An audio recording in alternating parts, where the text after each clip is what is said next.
Class 12 history अध्याय 12 संविधान का निर्माण एक नए युग की शुरुआत। भारतीय संविधान 26 जनवरी 1950 को अस्तित्व में आया और यह दुनिया का सबसे लंबा संविधान है। ये दुनिया का सबसे लंबा संविधान है। यदि हम अपने देश के आकार और विविधता पर ध्यान दें तो इसकी लंबाई व पेचीदगी को आसानी से समझ सकते हैं। स्वतंत्रता के समय भारत न केवल एक विशाल और विविधतापूर्ण बल्कि गहरे तौर पर बिखरा हुआ देश भी था।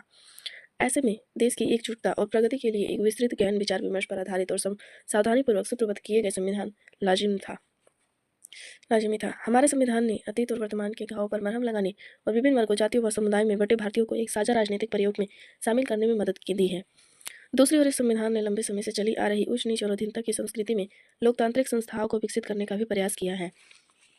भारत के संविधान को दिसंबर 1946 से नवंबर 1949 के बीच सूत्रबद्ध किया गया। तो भारत के संविधान का निर्माण इतने के बीच हुआ था। दिसंबर 1946 से नवंबर 1949 के बीच सूत्रबद्ध किया गया। इस दौरान संविधान सभा में इसके मसौदे के एक एक भाग पर लंबी चर्चाएं चली।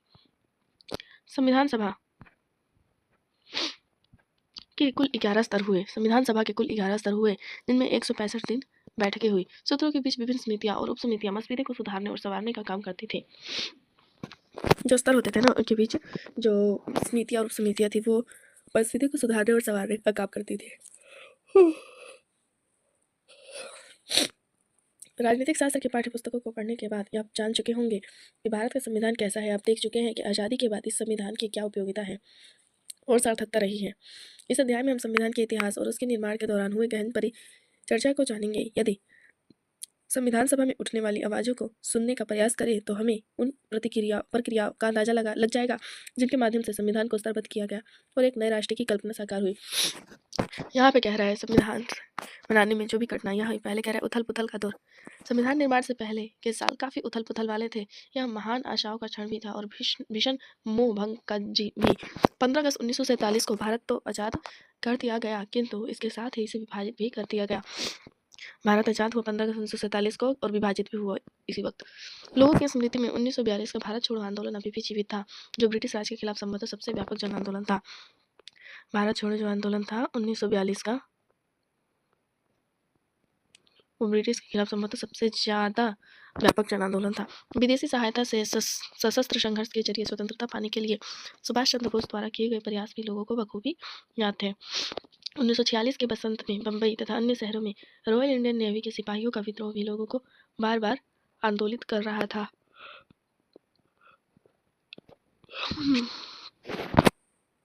लोगों की सहानुभूति सिपाहियों के साथ थी। 40 के दशक के आखिरी सालों में देश के विभिन्न भागों में मजदूरों और किसानों का आंदोलन भी हो रहा था। व्यापक हिंदू मुस्लिम एकता इन जन आंदोलन का एक अहम पहलू था। इसके विपरीत कांग्रेस और मुस्लिम लीग दोनों प्रमुख राजनीतिक दल धार्मिक सौहार्द और सामाजिक सामंजस्य स्थापित करने के लिए सुलह सफाई की कोशिशों में नाकामयाब होते जा रहे थे। अगस्त 1946 में कलकत्ता में हुई शुरू हिंसा के साथ उत्तरी और पूर्वी भारत में लगभग साल भर तक चलने वाले दंगे फसाद और हत्याओं का लंबा सिलसिला शुरू हो गया। बर्बर हिंसा का ये विभत्स नाश भीषण जनसंहारों के साथ हुआ। इसके साथ ही देश विभाजन की घोषणा हुई और असंख्य लोग एक जगह से दूसरी जगह जाने लगे। 15 अगस्त 1947 को स्वतंत्रता दिवस पर आनंद और उम्मीद का जो माहौल था वह उस समय के लोगों को कभी नहीं भूलेगा। लेकिन भारत के बहुत सारे मुसलमानों और पाकिस्तान में रहने वाले हिंदुओं व सिखों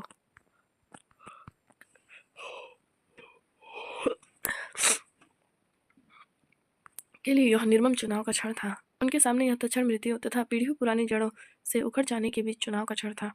करोड़ों शरणार्थी यहाँ से वहाँ जा रहे थे। मुसलमान पूर्वी व पश्चिमी पाकिस्तान की तरफ तो हिंदू और सिख पश्चिमी बंगाल व पूर्वी पंजाब की तरफ बढ़ रहे थे। उनमें से बहुत सारे काफ़ी मंजिल तक पहुँचे, बीच रास्ते में ही मर गए। नवजात राष्ट्र के सामने इतनी ही गंभीर एक और समस्या देसी रियासतों को लेकर थी। ब्रिटिश राज के दौरान उपमहाद्वीप का लगभग 1/3 भूभाग ऐसे नवाबों और रजवाड़ों के नियंत्रण में था जो ब्रिटिश ताज की अधीनता स्वीकार कर चुके थे। उनके पास अपने राज्य को जैसे चाहे चलाने की समिति ही सही, लेकिन काफ़ी आज़ादी थी। जब अंग्रेजों ने भारत छोड़ा तो इन नवाबों और राजाओं की संवैधानिक स्थिति बहुत अजीब हो गई। एक समकालीन प्रेक्षक ने कहा था कि कुछ महाराजा तो बहुत सारे टुकड़े में बटे भारत में स्वतंत्र सत्ता का सपना देख रहे थे।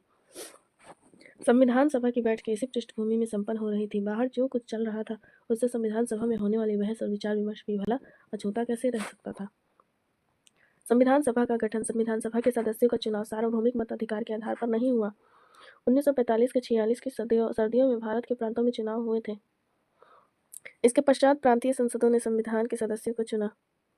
नई संविधान सभा में कांग्रेस प्रभावशाली थी। प्रांतीय चुनाव में कांग्रेस ने सामान्य चुनाव क्षेत्रों में भारी जीत प्राप्त की और मुस्लिम लीग को अधिकांश आरक्षित मुस्लिम सीटें मिल गई। लेकिन लीग ने संविधान सभा का बहिष्कार उचित समझा और एक अन्य संविधान बनाकर उसने पाकिस्तान की मांग को जारी रखा।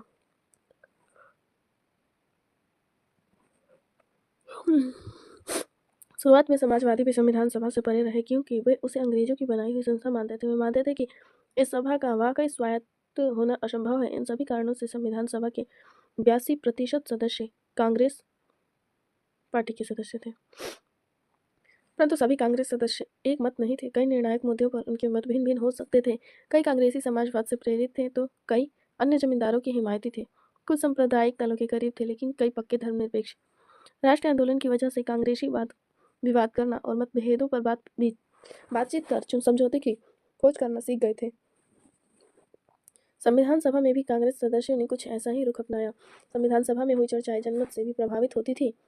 जब संविधान सभा में बहस होती थी तो विभिन्न पक्षों की दलीलें अखबार में भी छपती थी और तमाम प्रस्तावों पर सार्वजनिक रूप से बहस चलती थी। इस तरह प्रेस में होने वाली इस आलोचना और जवाबी आलोचना से किसी मुद्दे पर बनने वाली सहमति या असहमति पर गहरा असर पड़ता था। सामूहिक सहभागिता बनाने के लिए जनता के सुझाव भी आमंत्रित किए जाते थे। कई भाषाई अल्पसंख्यक अपनी मातृभाषा की रक्षा की मांग करते थे। धार्मिक अल्पसंख्यक अपने विशेष हित सुरक्षित करवाना चाहते थे और दलित जाति शोषण के अंत की मांग करते हुए सरकारी संस्थाओं से आरक्षण चाहते थे। सभा में सांस्कृतिक अधिकार और सामाजिक न्याय के कई महत्वपूर्ण मुद्दों पर चल रही सार्वजनिक चर्चाओं पर बहस हुई।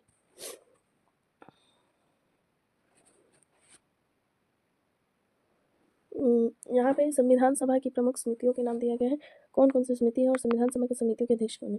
जैसे यहाँ पे नियम समिति है तो उसके अध्यक्ष राजेंद्र प्रसाद थे। संघ शक्ति समिति पंडित जवाहरलाल नेहरू। प्रांतीय संविधान वल्लभ भाई पटेल। संचालन समिति राजेंद्र प्रसाद। प्रारूप समिति के अध्यक्ष डॉक्टर भीमराव। झंडा समिति जेबी कृपलानी। राज्य समिति पंडित जवाहरलाल नेहरू। परामर्श समिति सरदार पटेल। सर्वोच्च न्यायालय समिति एस सुब्रताचार्य। मूल अधिकार उप समिति जेबी कृपलानी। अल्पसंख्यक उप समिति एच सी मुखर्जी। संविधान समीक्षा आयोग एम एन वेंकटाचलैया। तो ये यहाँ पे दिया है तो इसको भी याद करना अत्यंत ही इम्पोर्टेंट है। उसके बाद यहाँ पे कह रहा था, देखिए ये जो इमेज दिखा रहा है ना, इसमें दिखा रहा है 14 अगस्त 1947 की मध्य रात्रि, ठीक है, 12 बजे रात को संविधान सभा में बोलते जवाहरलाल नेहरू। इन्होंने क्या बोला है ये देखते हैं। इसी समय नेहरू ने अपना वह प्रसिद्ध भाषण दिया था जिसकी शुरुआती पंक्तियां इस प्रकार थी। बहुत समय पहले हमने नियति से साक्षात्कार किया था और अब समय आ चुका है कि हम अपने उस संकल्प को न केवल पूर्ण रूप से या समग्रता में बल्कि उल्लेखनीय रूप से साकार करें। अर्धरात्रि के इस क्षण में जब दुनिया सो रही है, भारत जीवन और स्वतंत्रता की ओर जाग रहा है।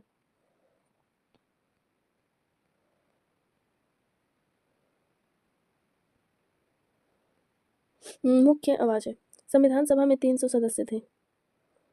इनमें से 6 सदस्य की भूमिका महत्वपूर्ण है।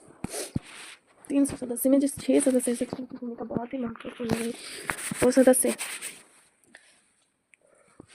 जवाहरलाल नेहरू, वल्लभ भाई पटेल, राजेंद्र प्रसाद कांग्रेस के सदस्य थे। एक निर्णायक प्रस्ताव उद्देश्य प्रस्ताव को नेहरू ने पेश किया। उद्देश्य प्रस्ताव को किसने पेश किया? नेहरू ने। उन्होंने यह प्रस्ताव भी पेश किया था कि भारत का राष्ट्रीय ध्वज केसरिया, सफेद और गहरे हरे रंग की 3 बराबर चौड़ाई वाली पट्टियों का तिरंगा झंडा होगा। भारत का राष्ट्रीय ध्वज कैसा होगा? नेहरू ने बताया था कि भारत का जो राष्ट्रीय ध्वज है वो केसरिया, सफेद और गहरे हरे रंग की 3 बराबर चौड़ाई वाली पट्टियों का तिरंगा होगा, ठीक है, तिरंगा झंडा होगा और जिसके बीच में गहरे नीले रंग का चक्र होगा। पटेल मुख्य रूप से पर्दे के पीछे कई महत्वपूर्ण काम कर रहे थे। उन्होंने कई रिपोर्ट के प्रारूप लिखने में खास मदद की, ठीक है। पटेल जो थे, पता है, सरदार वल्लभ भाई पटेल, उन्होंने बहुत ही महत्वपूर्ण काम किए थे। कई रिपोर्ट के प्रारूप लिखने में खास मदद की थी और कई परस्पर विरोधी विचारों के बीच सहमति पैदा करने में महत्वपूर्ण भूमिका अदा की थी। राजेंद्र प्रसाद संविधान सभा के अध्यक्ष थे, ठीक है, वो वहाँ मैंने बता ही दिया है। राजेंद्र प्रसाद संविधान सभा के अध्यक्ष है। चर्चा रचनात्मक दिशा लें और सभी सदस्यों को अपनी बात कहने का मौका मिले, यह उनकी जिम्मेदारियां थी। कांग्रेस के स्त्री गुट के अलावा प्रमुख विधिवेता और अर्थशास्त्री B.R. अम्बेडकर भी सभा में सबसे महत्वपूर्ण सदस्यों में से एक थे। यद्यपि ब्रिटिश शासन के दौरान अम्बेडकर कांग्रेस के राजनीतिक विरोधी रहे थे, परंतु स्वतंत्रता के समय महात्मा गांधी की सलाह पर उन्हें केंद्रीय विधि मंत्री का पद संभालने का न्योता दिया गया था। इस भूमिका में उन्होंने संविधान की प्रारूप समिति के अध्यक्ष के रूप में काम किया। उनके साथ 2 अन्य वकील भी काम कर रहे थे। वकील जो थे, 2 अन्य वकील, वो कौन कौन थे? गुजरात के एम मुंशी थे और दूसरे मद्रास के अलादी कृष्ण स्वामी अय्यर। दोनों ने ही संविधान के प्रारूप पर महत्वपूर्ण सुझाव दिए।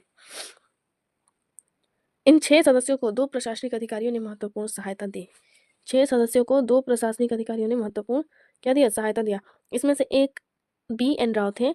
वह भारत सरकार के संवैधानिक सलाहकार थे। ठीक है, संवैधानिक सलाहकार थे और उन्होंने अन्य देशों की राजनीतिक व्यवस्थाओं का गहन अध्ययन करके कई चर्चा पत्र तैयार किए थे। दूसरे अधिकारी S.N. मुखर्जी थे। देखिए यहाँ पे S.N. मुखर्जी अल्पसंख्यक उप समिति के सदस्य है ना, तो वही S.N. मुखर्जी थे।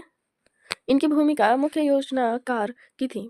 मुखर्जी जटिल प्रस्तावों को स्पष्ट वैदिक भाषा में व्यक्त करने की क्षमता रखते थे।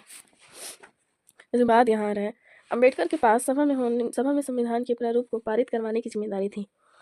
इस काम में कुल मिलकर 3 वर्ष लगे और इस दौरान हुई चर्चाओं के मुद्रित रिकॉर्ड 11 भारी भरकम खंडों में प्रकाशित हुए। चर्चाओं की जो मुद्रित रिकॉर्ड थी 11 भारी भरकम खंडों में प्रकाशित हुई। ठीक है, यह लंबी मगर दिलचस्प प्रक्रिया थी। संविधान सभा के सदस्यों ने अपने विविध दृष्टिकोण की सफाई से पेश किए थे। उनकी प्रस्तुतियों में हम भारत के भविष्य से जुड़े कई मुद्दों पर परस्पर विरोधी विचार देख सकते हैं।